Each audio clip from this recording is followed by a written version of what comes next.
আসসালামু আলাইকুম। এটিএন বাংলার প্রতি ঘন্টার সংবাদে সবাইকে স্বাগত জানাচ্ছি আমি অর্পা হাসান। কোটা সংস্কার আন্দোলন ঘিরে সংঘাত সহিংসতায় নিহতদের স্মরণে আজ দেশব্যাপী শোক পালন করা হচ্ছে। শোক পালনের অংশ হিসেবে কালো ব্যাজ ধারণ করা হয়েছে। দুপুরে মসজিদে দোয়া ও মন্দির, গির্জা ও প্যাগোডায় প্রার্থনা করা হবে। গতকাল মন্ত্রিসভা বৈঠকে এই সিদ্ধান্ত হয়। প্রধানমন্ত্রীর কার্যালয়ে প্রধানমন্ত্রী শেখ হাসিনার সভাপতিত্বে এই বৈঠক অনুষ্ঠিত হয়।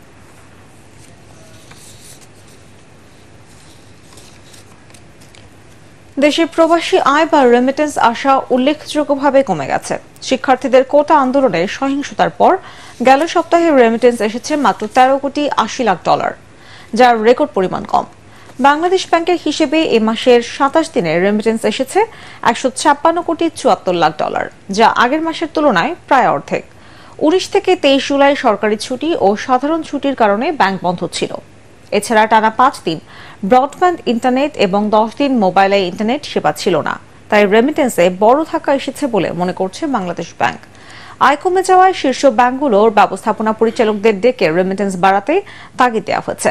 বাড়তি দাম দিয়ে হলেও বৈধ পথে ডলার আনতে বলা হয়েছে। প্রবাসী বাংলাদেশি দূতাবাস ও মিশনগুলোতেও এ বিষয়ে ইতিবাচক প্রচারণার নির্দেশনা দেওয়া হয়েছে। দেশে সবচেয়ে বেশি রেমিটেন্স পাঠান সৌদি আরব, যুক্তরাষ্ট্র, সংযুক্ত আরব আমিরাত, যুক্তরাজ্য, কুয়েত, কাতার, ইতালি ও মালয়েশিয়া প্রবাসীরা। রেমিটেন্স কমে যাওয়ায় দেশে ডলারের দাম বাড়ছে।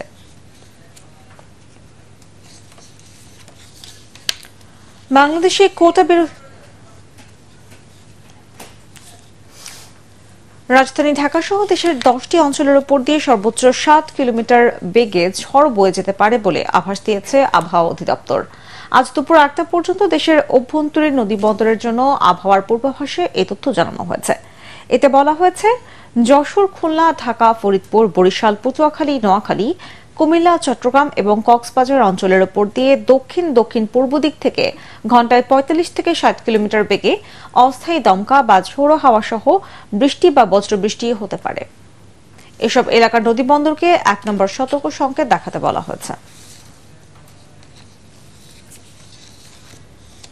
এবারে আন্তর্জাতিক।